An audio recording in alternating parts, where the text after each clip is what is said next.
ಸಿಎಂರಿಂದ ಶಾಸಕರಿಗೆ ಔತಣಕೂಟ ಆಹ್ವಾನ ವಿಚಾರಕ್ಕೆ ಸಂಬಂಧಪಟ್ಟಂತೆ ರಾಯಚೂರಲ್ಲಿ ಯತೀಂದ್ರ ಸಿದ್ದರಾಮಯ್ಯ ಹೇಳಿಕೆ ನೀಡಿದ್ದಾರೆ.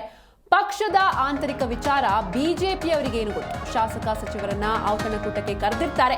ಬಿಹಾರ ಚುನಾವಣೆಯ ಬಗ್ಗೆ ಚರ್ಚೆ ಮಾಡಬಹುದು, ಇಲಾಖೆಗಳ ಆಗುಹೋಗುಗಳ ಬಗ್ಗೆ ಮಾತಾಡಬಹುದು ಅಂತ ರಾಯಚೂರಲ್ಲಿ ಯತೀಂದ್ರ ಸಿದ್ದರಾಮಯ್ಯ ಹೇಳಿಕೆಯನ್ನು ನೀಡಿದ್ದಾರೆ. ಸಿಎಂರಿಂದ ಶಾಸಕರಿಗೆ ಔತಣಕೂಟ ಆಹ್ವಾನ ವಿಚಾರಕ್ಕೆ ಸಂಬಂಧಪಟ್ಟಂತೆ ಪಕ್ಷದ ಆಂತರಿಕ ವಿಚಾರ ಅವರಿಗೇನು ಗೊತ್ತು? ಶಾಸಕ ಸಚಿವರನ್ನ ಔತಣಕೂಟಕ್ಕೆ ಕರೆದಿರ್ತಾರೆ. ಬಿಹಾರ ಚುನಾವಣೆಯ ಬಗ್ಗೆ ಅಲ್ಲಿ ಚರ್ಚೆ ಮಾಡಬಹುದು, ಜೊತೆಗೆ ಇಲಾಖೆಗಳ ಆಗುಹೋಗುಗಳ ಬಗ್ಗೆ ಮಾತಾಡಬಹುದು ಅಂತ ರಾಯಚೂರಿನಲ್ಲಿ ಯತೀಂದ್ರ ಸಿದ್ದರಾಮಯ್ಯ ರಿಯಾಕ್ಟ್ ಮಾಡಿದ್ದಾರೆ. ನಮ್ಮ ಪಕ್ಷದಲ್ಲಿ ನಡೆಯೋ ವಿಚಾರ ಅವ್ರಿಗೆ ಗೊತ್ತು. ಅವ್ರು ಏನಾದರೂ ಹೇಳ್ತಾರೆ, ಅವ್ರು ಹೇಳಿದೆಲ್ಲ ನಿಜ ಆಗುತ್ತಾ?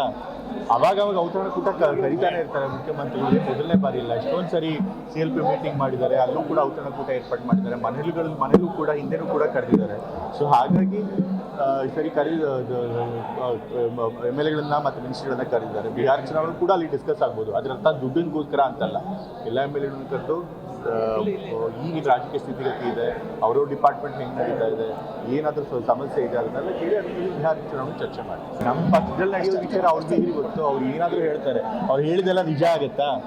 ಅವಾಗ ಔತಣಕೂಟ ಕರೀತಾನೆ ಇರ್ತಾರೆ ಮುಖ್ಯಮಂತ್ರಿಗಳು. ಮೊದಲನೇ ಬಾರಿ ಇಲ್ಲ, ಎಷ್ಟೊಂದು ಸರಿ CLP ಮೀಟಿಂಗ್ ಮಾಡಿದ್ದಾರೆ, ಅಲ್ಲೂ ಕೂಡ ಔತಣಕೂಟ ಏರ್ಪಾಡು ಮಾಡಿದ್ದಾರೆ.